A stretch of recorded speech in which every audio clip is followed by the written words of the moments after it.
Corinthians chapter 8 tonight, please. 2 Corinthians chapter 8, we're going to continue our discussion and study of Paul's informative reminder to the church in Corinth about their previous intentions and promise to participate in the collection that has been initiated by some of the Gentile congregations that have been very generous in Macedonia for the needy brothers and sisters in Jerusalem. We talked about the fact, in fact, we've read all the text in the New Testament at one time or other in the last 2 weeks about that deal with this subject. 1 Corinthians chapter 16, Romans chapter 15, and here in 2 Corinthians chapters 8 and 9 are the places other than one very brief passing mention with no or little information given about it in the book of Acts as a historical record or fact. But the collection is being taken up among Gentile congregations for the welfare and the benefit of the Jewish church. And as I said to you last time, we ought to be, by this time in history, not our time, but the Corinthian time, almost past the time of referring to the church as the Gentile congregations and the Jewish congregations. We're, at this point, all Christian congregations. And while I guess there has to be some reminder to point out an understanding about how difficult the process might have been or how complicated it might have been, the fact that the Gentiles are being generous in giving to the Jews is evidence and proof of the fact that they have in fact been converted and they have turned their life over to the Lord, else they would never have been so willing, so eager to participate in giving anything to the to a Jewish crowd.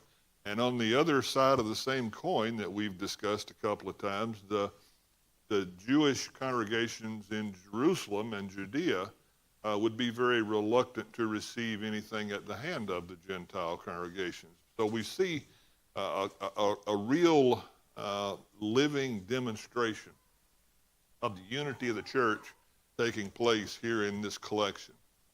Now, we've said several things about this collection. We're not going to go back and read beginning in verse 1 of chapter 8, but we're going to pick up in verse 16, just because I want to cover more ground and maybe even into the 9th chapter or conclude the 9th chapter. We'll just see how it goes tonight.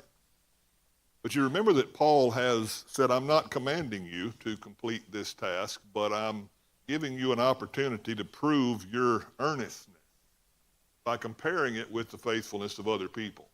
And of course, he's referring to primarily the Macedonian churches, congregations of Philippi, Thessalonica, and Berea, that had given, Paul says, far beyond what anybody expected, far beyond what anybody would have thought they were capable of. And they asked for that privilege. So Paul says, if you, the church in Corinth, had already promised and pledged to be generous in the giving to this contribution and collection, and I've shared that with the churches in Macedonia, it would be a problem. It would be an embarrassment, to say the least, to discover that you haven't done what you said you were going to do. So really this is an encouragement to do what they've pledged to do. Pick up with me in verse 16 of chapter 8. He says, thanks be to God who put into the heart of Titus the same concern that I have for you. For Titus not only welcomed our appeal, but he's coming to you with much enthusiasm and in on his own initiative. And we're sending along with him the brother who's praised by all the churches for his service to the gospel. What's more, he was chosen by the churches to accompany us as we carry this offering, which we administer in order to honor the Lord himself and show our eagerness to help. We want to avoid any criticism of the way we handle or administer this liberal gift, for we're taking pains to do what's right, not only in the eyes of the Lord, but also in the eyes of men. In addition, we're also sending with them our brother who has often proven himself to us in many ways that he's zealous, and now even more so because of his great confidence in you. As for Titus, he's my partner and co-worker among you. As for our brothers, they are representatives of the churches and an honor to Christ. Therefore, show these men the evidence or the proof of your love and the reason for our pride in you, so that the churches can see it. Now, really, that section is kind of a historical section where Paul prepares the church in Corinth for not just his coming, but his bringing with him several others who will accompany him. And of course, I think maybe the ones that he's most anxious about in terms of Corinth being prepared were the brethren that were coming from the Macedonian churches that were accompanying him. You see, Paul had used Corinth as an inspiration. He said bragged about them a little bit. He'd taken pride in the fact that Corinth had been the first congregation, the first church, to not only intend to give, want to give, but to actually begin the process of giving.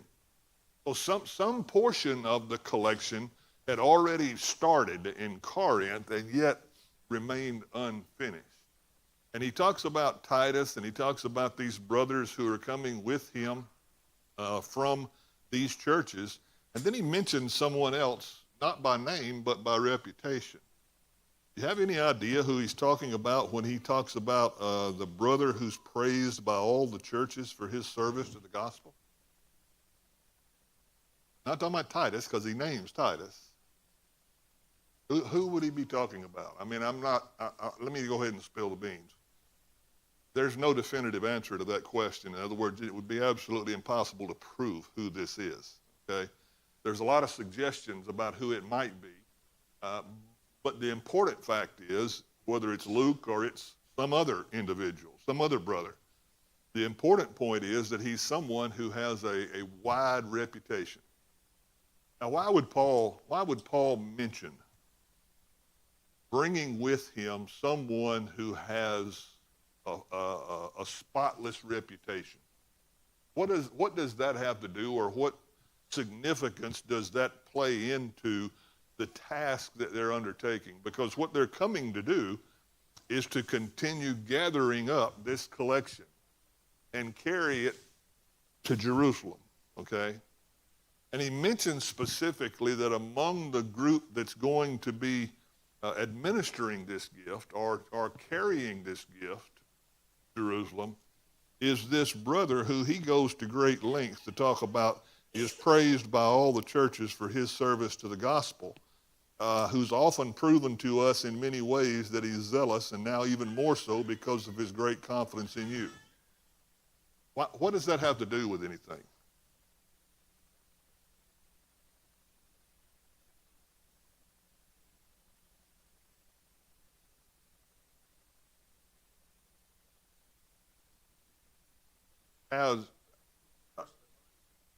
Exactly. I don't know how I was going to try to say, and I don't know how to say it very well, that it would be very easy. It would be very easy for a rumor to start that maybe someone had dipped their hand into the till or had misappropriated the funds, or they didn't get everything that we sent. And I mean, there could be a lot of possible scenarios where what is intended to be a very good thing could turn into a really difficult thing, right? A really complicated thing. So Paul's going to great length, In fact, he says to them, we want to avoid any criticism of the way that we're administering this liberal gift. In verse 21, we're taking pains to do what's right, not only in the eyes of the Lord, but also in the eyes of men. But we don't want anybody to think that there's anything underhanded going on, or that there's going to be less than what was intended or given, delivered, or anything like that.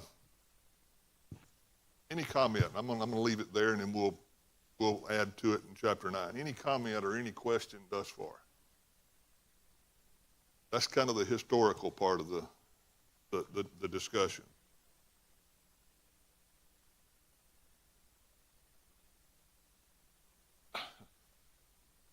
Yeah, the only reason I say Luke, the great possibility in my mind, is because of if you read the account in the book of Acts, which Luke wrote, there are texts that refer to what they're doing, and then there are texts that refer to what we're doing.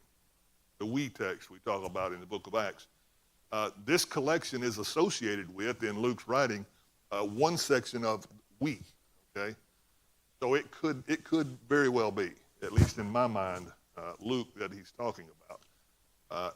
Whether it is or not, I couldn't prove, and I don't suppose it really makes any difference one way or the other. But he's certainly someone who has a spotless reputation. Spotless reputation. Anything else?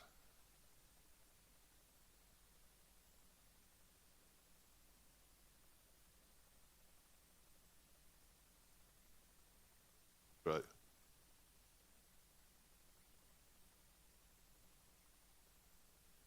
And living in a world and having the human nature that we have, it's not uncommon for us to hear about money being misappropriated or misused or come up missing or something of that nature. I mean, that's actually pretty common, isn't it? We kind of grow accustomed to it.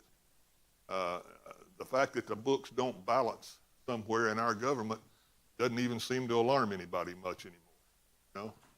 So in an environment, not just then but now, where it's so easy to make an accusation or to begin a rumor about something, Paul's really concerned about that. Really careful and deliberate about that. And I would just say that's very good. That's a very good example to follow. Anytime we're involved in the collection of or the distribution of money that has been given by others, we need to be careful about everything being above board and transparent and so forth. And he's certain to do that. He's deliberate in doing that. He said, there's no need, verse 1 of chapter 9, for me to write to you about this service to the Lord's people. Now, it's interesting that he started chapter 8 introducing this collection, okay, referring to it not only in verse 1, but several times in chapter 8 as a God-given grace, right? He referred to, in verse 1 of chapter 8, he said, brothers and sisters, we want you to know about the grace that God has given the Macedonian churches. And he refers to that at least once more in the very near context of verse 1. Now we come to verse 1 of chapter 9, and in reference to that collection, he calls it a service to the Lord's people. There are, I hesitate to say only three because I suspect there are more, but there are three references or three words that are used in connection of defining and describing this collection in this two-chapter context. One of them is the grace that God's given the church. The second is it's a service for God's people. And the third one near the end of the chapter 9, is it's an act of worship to God. You have to get the idea, you have to get the impression that there's a great deal involved in this act of giving, right? Than just the amount of money that's collected. Yeah? This is an important thing. If it's an act of worship to God, if it's a service to God's people, and it's a God-given grace to participate in, that's pretty broad description and definition defining how God views this handling of financial stewardship. Why do you think, beyond the fact that Paul's concerned about everything being done with transparency and integrity, why do you think Paul goes to such great length in describing and defining and discussing this collection in so many different terms, in so many different ways? Why do you think it's, I mean, if you go back to either 1 Corinthians or the first 7 chapters of 2 Corinthians, there are a lot of subjects that don't receive nearly so much attention right? In fact, there are a lot of really important subjects that don't receive nearly so much time or so much space in terms of paper and ink or words as this collection does, as this contribution. And you think about that, that must say something. That must say something. Because the truth is, that's only one very small detail of what otherwise is a long history of the church. I mean, we're past the 30-year mark here. There are a lot of things that have gone on. There are a lot of things that are currently going on in the church. And Paul's he's investing in this situation.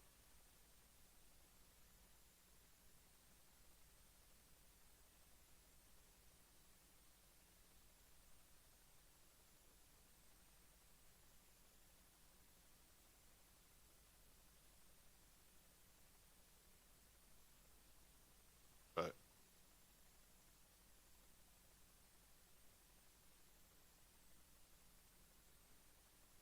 Giving and generosity. Yes, yes. And talked about a lot, in fact. Uh,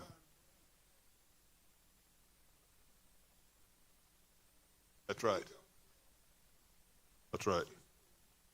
He's elevating it beyond just a financial. In other words, certainly it's going to relieve, and I'm getting ahead of myself, it's going to relieve physical problems, physical needs, okay? But there's a whole lot more to what's going on than putting food on somebody's table. That's important, okay? That's important. But what's far more important is that the unity and fellowship of the church exists in a way that that was first demonstrated, like you say, excuse me, in Acts chapter 2 among the Jews, right? But now we've crossed the barrier and the Gentiles are part of that as well. Jeff?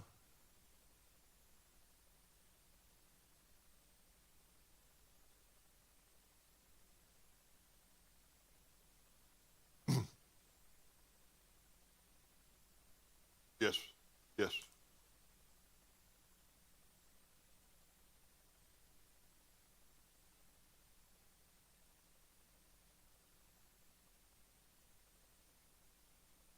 You know, you read the statement, and we've referred to it, we're read through it several times about I'm giving you an opportunity to compare your sincerity or test your sincerity in love by the earnestness of others. It's almost as if Paul is making their giving or their generosity, their willingness to give, in some way a measure of their spiritual maturity, their spiritual growth. You know, he's crossing a barrier. I could say, you know, when you open your billfold or your purse and you give somebody $20 or $100 or whatever it is, you often think of that as well, that was just a financial transaction. But in the context of the church, it has far deeper roots and far wider ramifications. Not just in responsibility, but in evidence of, has God really changed my heart? Because if anybody ever demonstrated giving above and beyond anyone's expectation, our Savior did that, right? So, I mean, if we're going to be his follower, then that's pretty much a given characteristic.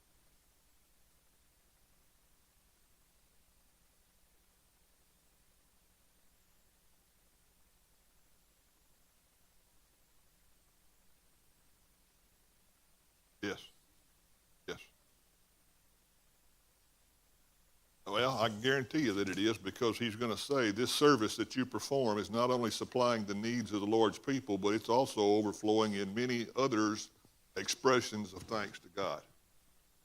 A lot of other people are going to see what's going on here, and they're going to be encouraged, thank you, brother, encouraged to praise God and worship God as a result of your act of giving, as your act of giving.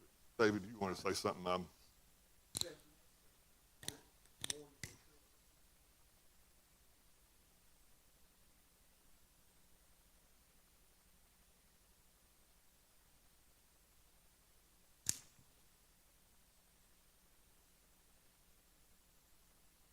we tend, maybe everybody doesn't, but it's been my experience that we tend to approach teaching the grace of giving or attending services or anything else that we grow to as will each other to do, to participate in, okay? We often, if we're not careful, approach those things solely from, it's your responsibility. You've got to do this, right? And while it is in some measure a responsibility, it's interesting that Paul takes an entirely different angle on it.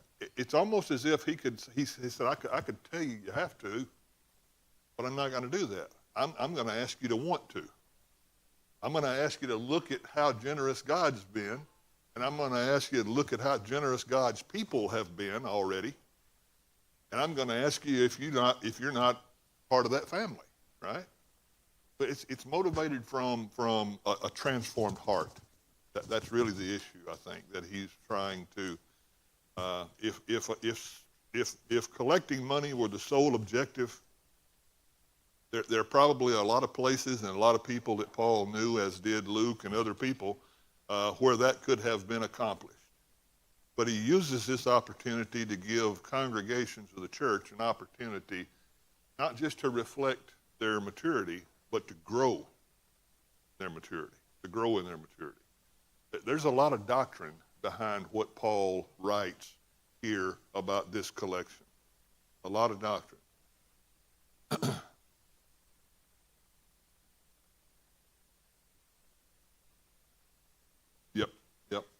Yep.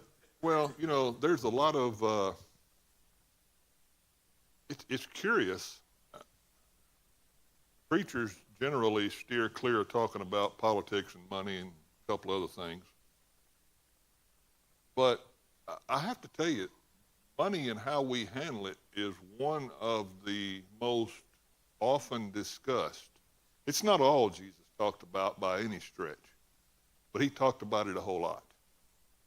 He talked about it a whole lot more than a lot of other things that we talk about freely, right? A lot of the Sermon on the Mount has to do with stewardship and those kinds of things, our attitude toward that, giving and receiving and stewardship and so forth. Jamie, you want?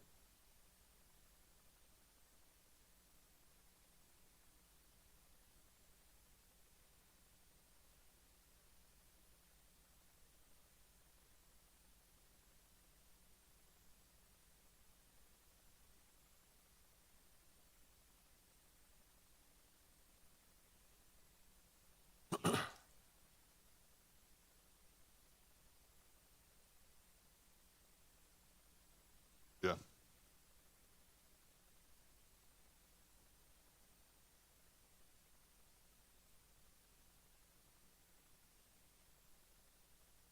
Yes.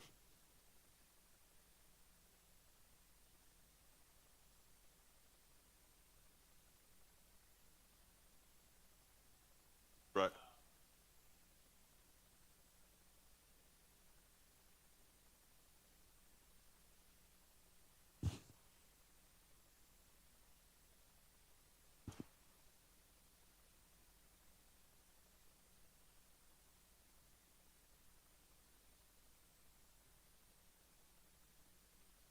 Yes. Yep. Yep. Yep. Well, I think stewardship carries some measure of wisdom along with it in terms of responsibility. Some measure of wisdom, not greed, though. That's a whole other. That's kind of the opposite side of it. Uh, we often talk about the widow and her little mite, her single coin contribution, and Jesus comments about she gave more than everybody else. And I've heard that so many times. And I'm not judging someone else's motives, but I think sometimes it's been used to justify you don't have to give too much. You don't have to give very much. Well, I'm going to say a couple of things. Number one, you don't have to give anything. okay? You don't have to give anything. But I have to wonder if that little lady had had 1,000 mites, I wonder how many of them she would have given. I mean, if she was that sacrificial with what she had, everything, then I wonder, the amount wouldn't have made much difference, right? The amount wouldn't have made much difference. She would have been as generous with that as she was with the little bit that she did have. Yes, sir.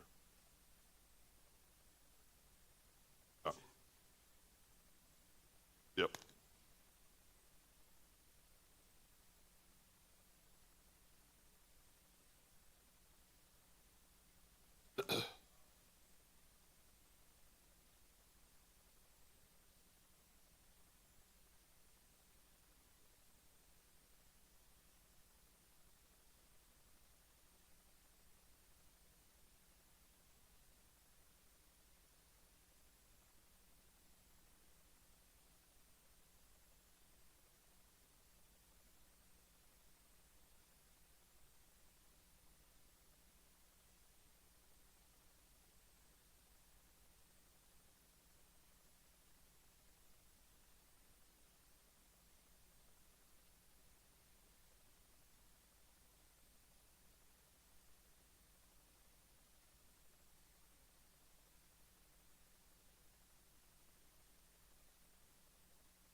Yes.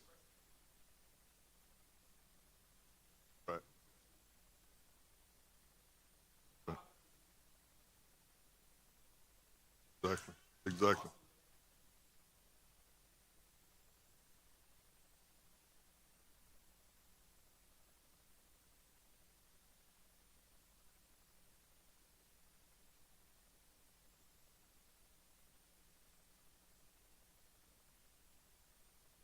Right.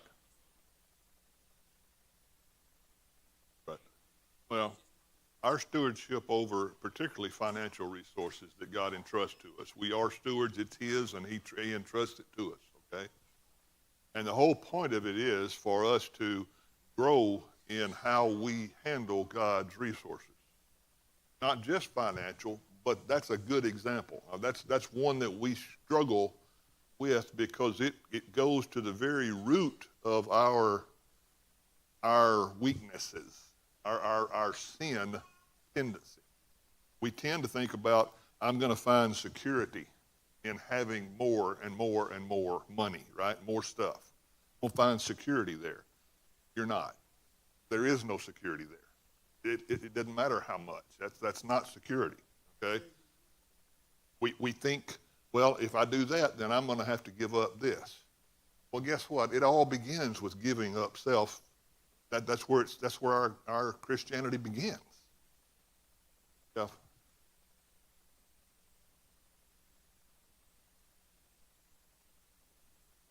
Yeah.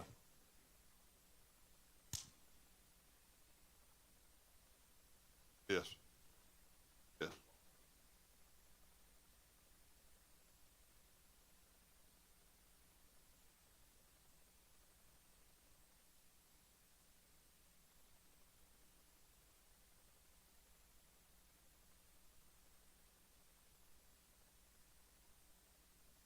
Right. And that's all again God's power.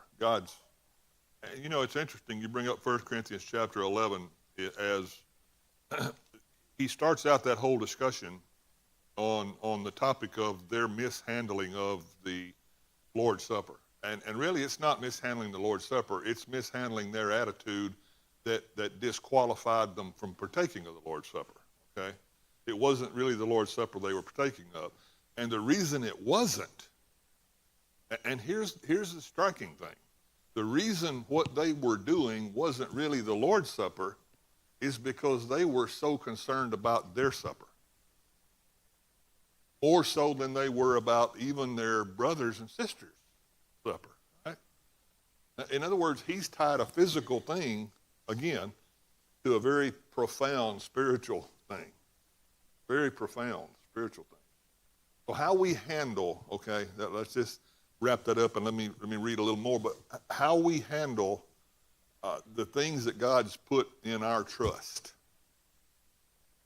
Not only is a reflection of our maturity, it's an opportunity for us to grow spiritually, okay?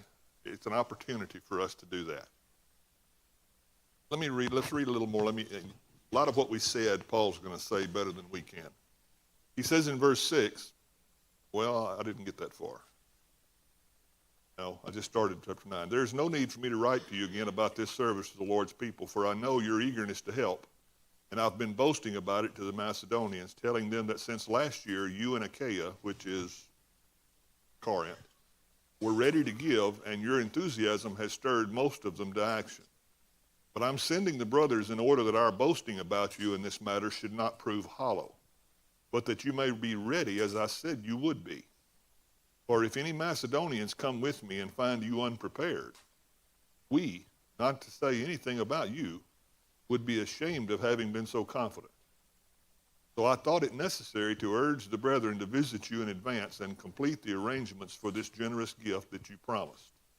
Then it will be ready as a generous gift, not as one grudgingly given. In other words, if they show up and say, hey, we got to head to Jerusalem, we got to go, and you just throw this thing together, that ain't the way it ought to be done. That doesn't involve your heart, right? That's not what this is about. Remember, he says, whoever sows sparingly will reap sparingly, and whoever sows generously will reap generously. Each of you should give what you've decided in your heart to give, not reluctantly or under compulsion, for God loves a cheerful giver. And God's able to bless you abundantly so that in all things, at all times, having all that you need, you will abound in every good work. As it's written, they freely scattered their gifts to the poor. Their righteousness endures forever. He's connecting financial responsibility and generosity to righteousness right there.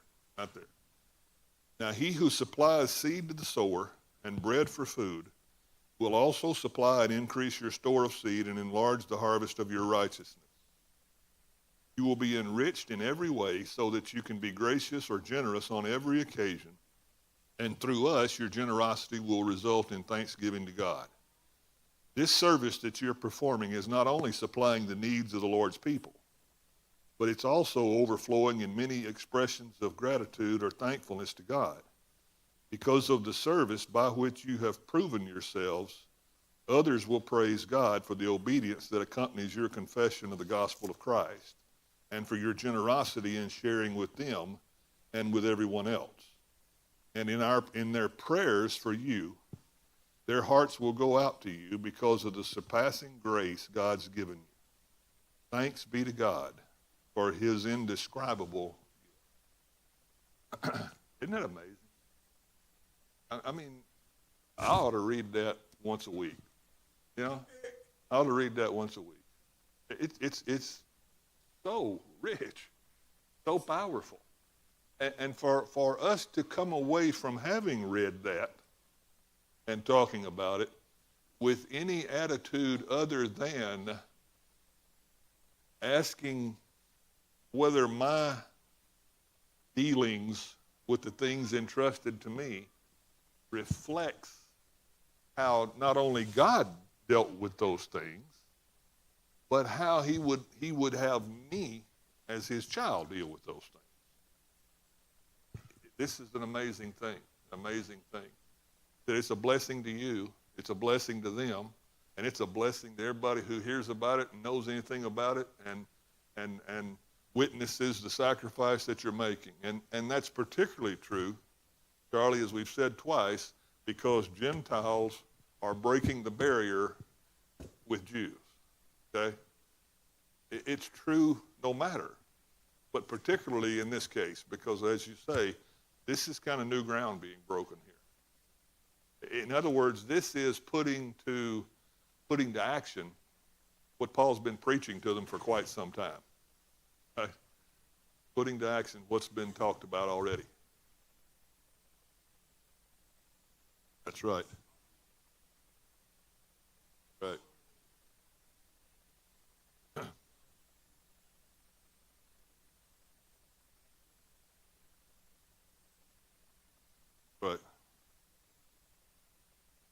our natural default setting is to think of ourselves first, right?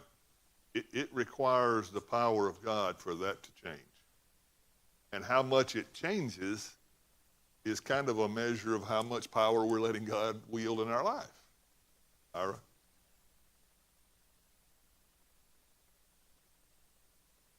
Yeah,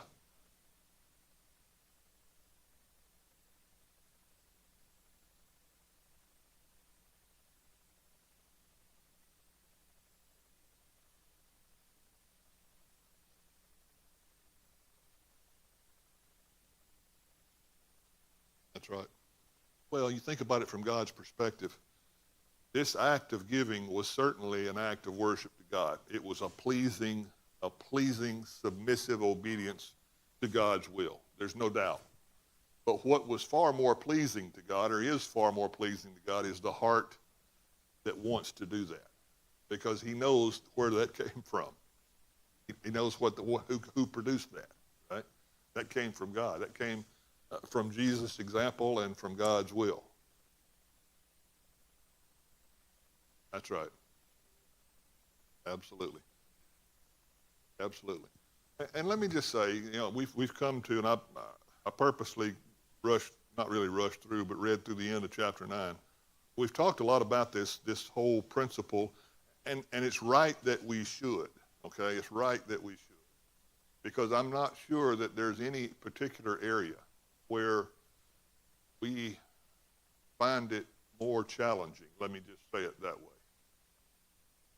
than being responsible and being generous to the degree that God's been generous with us in this God-given grace. That's particularly challenging to us.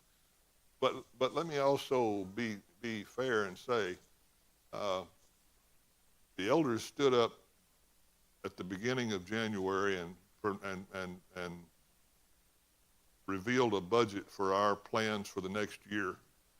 And it required a little bit of a bump in what we had normally budgeted. We going to take on a little bit more than we'd taken on before. In fact, 25 preachers in Africa is a little bit more than a little bit, right? That's a pretty big thing, pretty big thing. But my point is, since that time,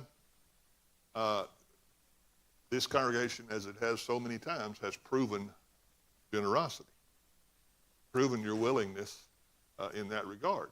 And I'm kind of like Paul about the Corinthians, proud in the right way about that.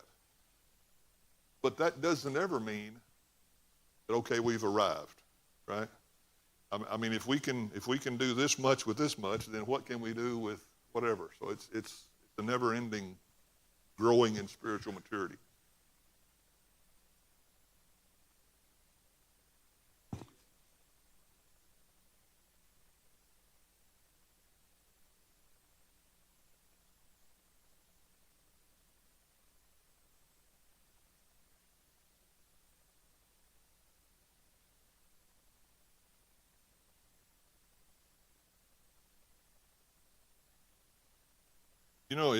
It's not about giving, the example I'm fixing to close with, but it is about giving, okay?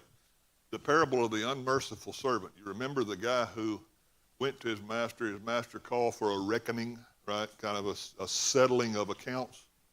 And this guy had a huge debt. I don't even know how he accumulated such a huge, it was so much of a debt that he couldn't live long enough to repay it. It was an unpayable debt, actually. And he asked for it to be forgiven, and God forgave it. Or, well, the guy in the parable who would, to us, represent God, his master forgave it. And then he went out and did the very opposite of what his master had done for him. Yeah, that speaks, that says something to our stewardship and those kind of things, doesn't it? That speaks to that principle. I always think of, as we wrap up a study, almost no matter where we are, that everything about what God reveals to us about himself and about our relationship to him and our relationship to each other and all those kinds of things, that all of them find their root in who God is and who Jesus is. Now that's the root of it all. And anytime you talk about generosity, I'm going to tell you, there's one person I would never want my generosity to be compared to. That's Jesus. Because he gave it all. And he had no compulsion whatsoever to give it all. He just did out of pure love. Out of pure love on a level that we have a hard time even wrapping our mind around. Because we want to think about deserve and those kind of things, and that's not how God dealt with us. What a blessing. What a privilege. What a privilege. And, you know, I complain and whine as much as anybody does about living check to check. We've got all kind of little phrases that we throw around to talk about how much we struggle and how poor we are and all that kind of stuff. Folks, let's just quit. Let's just quit with all that. We're not anywhere close to being poor people. Not anywhere close. God has been generous, not just in spiritual ways, in physical ways that are extraordinary. Extraordinary. I want you to think about that when we finish up this study this time, and we'll pick up again. It'll actually be a couple of weeks before we pick back up, but we'll pick up, Lord willing, in chapter 10. But if you have a need tonight or anything that's going on that you would like for us to pray about or to support you in some way, help us, let us know what that need is. Let us be aware of it while we stand.